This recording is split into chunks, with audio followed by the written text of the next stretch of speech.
外国人生活保護に関してなんですけど、外国人って生活保護をもらう割合が高いんですよね、日本人と比べて。日本語喋れませんって言ったら、それは就職するの難しいよねって話になって、結果として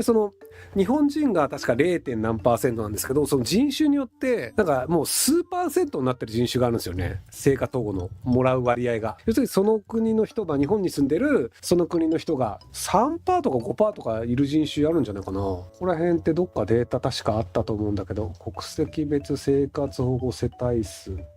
韓国、朝鮮の方が生活保護をもらってる世帯数が 5.3%、フィリピンの人が 2.4%、中国の人が 0.7%、ブラジルの人が 0.7%、その他が 0.9%。なので外国人世帯全体で割るとだいたい 3% ぐらいが生活保護世帯になってる。で、日本人が 0.5 とかそれぐらいじゃなかったっけっていう感じだったりするので、外国人の人って生活保護に陥る可能性が高いんですよ。日本の文化も知らないし日本語も分かんないんだから、それは就職難しいよねっていう至極当たり前の話なんですよ。なので僕はその外国人の移民を入れるのは良くないよねって言ってるんですけど、なんで言ってるかっていうと、生活保護になる割合が日本より高いんですよね。なのでなんか労働者が入ってきて日本が豊かになるんだっていう人もいるんですけど、いや 5% 生活保護になるんだったらさすがにそれ入れたらプラマイで考えたら結構厳しいんじゃねっていうふうに思うんですよ。で、結局じゃあ働けないから生活保護っていう人ってその人の生活の保障を永遠にしなければいけないんですよ。結局じゃあ滞在許可があって、じゃあ日本にずっといられます、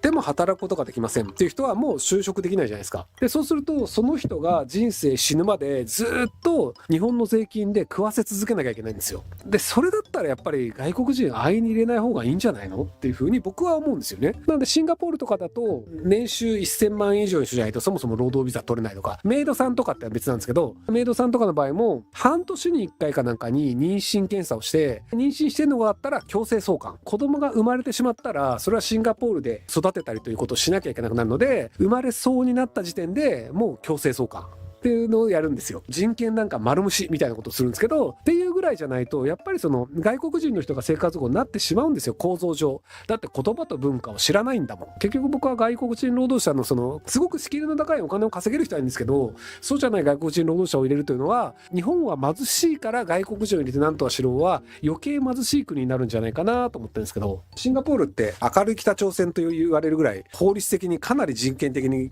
厳しいことやるんですよね。はい。外国人生活保護費は年間1200億円かかっているのでともの声に疑問があります。日本で働いている外国人の方は230万人、年収中央値が270万として、もろ込みで年間1人100万の税収が得られるとすると、230万人かける100万円で2兆3000億円。外国人労働者に安心して働いてもらって2兆3000億円の税収を得るための使用経費が1200円と考えると、コスパがいいとも何か間違ってるんですか？はい、間違ってます。まず中央値270万円で年間100万の税収は得られません。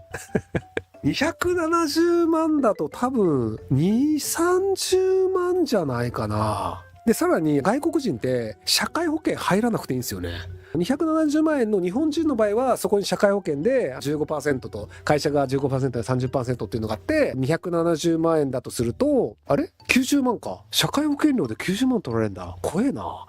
年収300万の人って 10% で30だから 30% で90万取れるんだ。すごいね。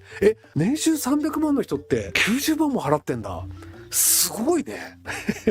日本すごいね。そうなんだ。額としては 14. 点何%っていうことになってると思うんですけど、年収300万の人が 15% を払って、会社もその 15% も払ってるんですよ。なので額面300万って言ってる人は45万円は会社が払っていて、自分も45万円払ってるので、年収300万の人90万社会保険料払ってんだよね。すごいね。300万で90万か。それに所得税と消費税でしょ。すごいね。よく怒んないね、皆さん。それは景気悪くなるわ。いや、だってそんなね。そっか。300万で100万近く取られるんだ。いや、本当頑張って。僕一言だから。そりゃ継続しないわ。続かねえわ。いや、日本持続可能じゃないね。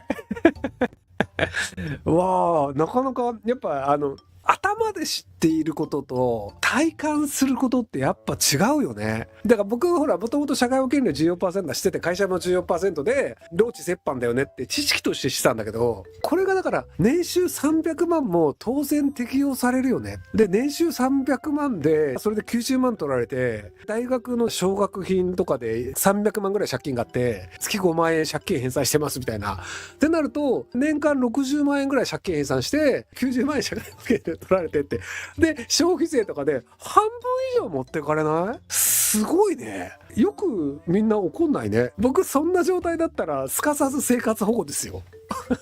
いやーごめんなさいね。なんか知識として知ってたけどちょっとね自分事として考えたことがなかったから、いやーさすが素晴らしいね。皆さん頑張って最近の日本人はきつい仕事を嫌がって建築や農家の働き手が減っています。特に農家は今のペースで減り続ければ2040年後にゼロになります。学中労働者が反対するのはどうすべきと思いますか？仕事のきつさという給料アップだけが解決できない問題です。なので僕農家潰れるべきだと思ってます。兼業農家とか高齢者の農家というのが潰れるべきだと思っていて、で潰れたら農業がうまくいかなくて農業生産物野菜とかが少なくなってしまうじゃないかっていう議論があるんですけど、僕は株式会社化にするべきだと思ってるんですよ。農業って株式会社で大規模な農業というのが一部地域ができないようになっていて、一人一人が例えば狭い農地に対してトラクターとか買って狭い農地でトラクターを使って働いてる人がおじいちゃんとおばあちゃんでっていうのでなんとか回すみたいになってるんですけど、これをじゃあ10軒の農家を束ねてトラクター1台で全部こう真っ平らにしてウェーイってやったら一人でできたりするんですよ。でそうすると5軒が今それで生活してるんですけど、それを全部束ねて1軒の人がトラクターでやれるよねってなっちゃうと売上5倍になるんですよ。っていう効率を良くするっていうのをやると割と生産量上がるんですけど、でアメリカは農業はそうやってやってます。異常に広い農地を機械化して機械ガンガン入れて人間をなるべく使わないでやって生産量を上げるという形で野菜を作ったりっていう農業をやってるんですけど、僕はそちらに長期的にはするべきというかしないと勝てないと思ってるんですよね。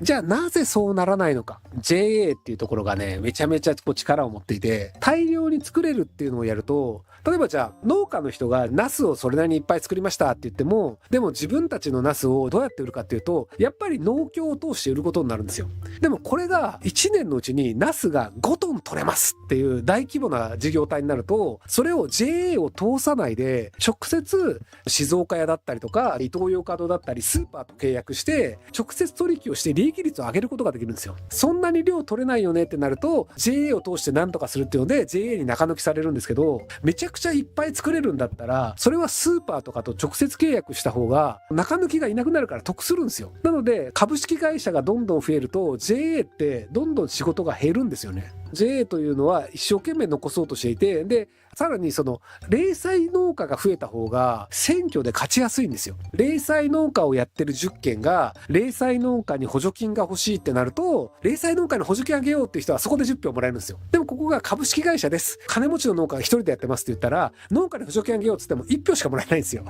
なので零細農家が多い方が得だよねっていう政治家と、零細農家が多い方が中抜きができて美味しいよねっていう JA と2つがあるので大規模な農家を作らないという構造に今の日本はなってるんですよね。なので僕はそこら辺はちょっと改革をした方がいいというか、改革をしないと農業で食うというのが難しくなってしまうので、そこは変えた方がいいんじゃないかなと思ってるので、きつい仕事をやらないから外国人を入れて零細農家でもなんとか持つという形ではなく、きつい仕事なんだからやめたらっていう形でやめると野菜の値段ってめちゃめちゃ儲かるようになるんですよ。例えばじゃあキャベツ1000円でも買うやつ買うじゃないですか。キャベツ農家がいなくなりました。僕だけキャベツ農家でした。で本来だったら1玉100円とかで売ってるものが突然今年は1玉1000円になるんですよ。もう売上10倍ですよ。農業法人やってて毎年売上1億円でキャベツなかなか儲からんわって言ってたのが、今年は突然売上10億円みたいなもう9億円あぶく銭ですよ。だって別に俺は農家としてやる作業は変わんないんですよ。毎年同じ作業をしていて1億円だよね、1億円の中で人を雇ってトラクター代払って土地代払って大変だよねっていうのが、今年は突然10億円みたいな9億円丸々余るんですよ。超美味しいじゃないですか。で結局日本人ってキャベツ高くても買うんですよ。これがキャベツ高くても買わないんだったらそれは儲かんないよねって話なんですけど、ど、日本人って美味しいものに金は払うんですよ。なのでなんか外国の冷凍のキャベツとか缶詰のキャベツとかって輸入したらいくらでも輸入できるんだけど、お好み焼き屋で冷凍キャベツとか缶詰のキャベツとかで